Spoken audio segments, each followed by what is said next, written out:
দাড়ির মধ্যে চুলের মধ্যে মালিশ করলে দাড়ি আর চুল সহজে পাকবে না। সুবহানাল্লাহ কইবেন না? নবীরা দাড়িতে চুলে এই জাইতুনের তেল মাখতেন। বিশ্বনবী নিজে বিশ্বনবীর দাড়িতে এবং চুলে জাইতুনের তেল মাখতেন।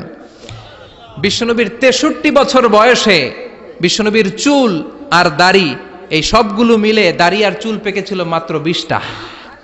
কয়টা? 20টা। হাতে গোনা যেত। সাহাবারা বলেন বিদআউ ওয়া 20 বা 20-এর কম বেশি দাড়ি বা চুল বিশ্বনবীর পেকেছিল। Everyday all the time long বিশ্বনবী জাইতুনের তেল মালিশ করতেন।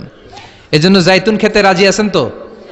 বাজারে পাওয়া যায় আরব দেশের জাইতুন এর তেল, অলিভ অয়েল কিন্তু বাজারে পাওয়া যায়।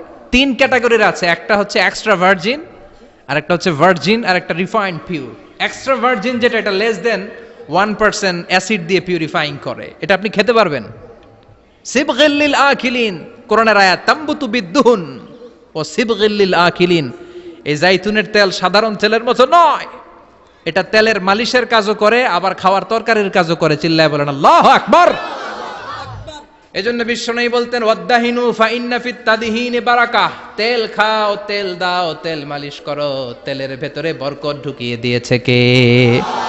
জাইতুন তেলের ভেতরে আল্লাহ তাআলা বরকত ঢুকিয়ে দিয়েছে। দেহের মধ্যে যদি জাইতুনের তেল মালিশ করেন, দেহের কুচকানো ভাব, তাড়াতাড়ি বুড়ো হয়ে যাওয়ার বার্ধক্যের যে ভাব আছে, এই ভাব দূর করে দিবে কে? এজন্য বেশি বেশি জাইতুনের তেল ইউজ করতে রাজি আছেন তো? হজ উমরা করতে যারা যাবেন, জাইতুনের তেল নিয়ে আসবেন, জাইতুন কিনে নিয়ে আসবেন।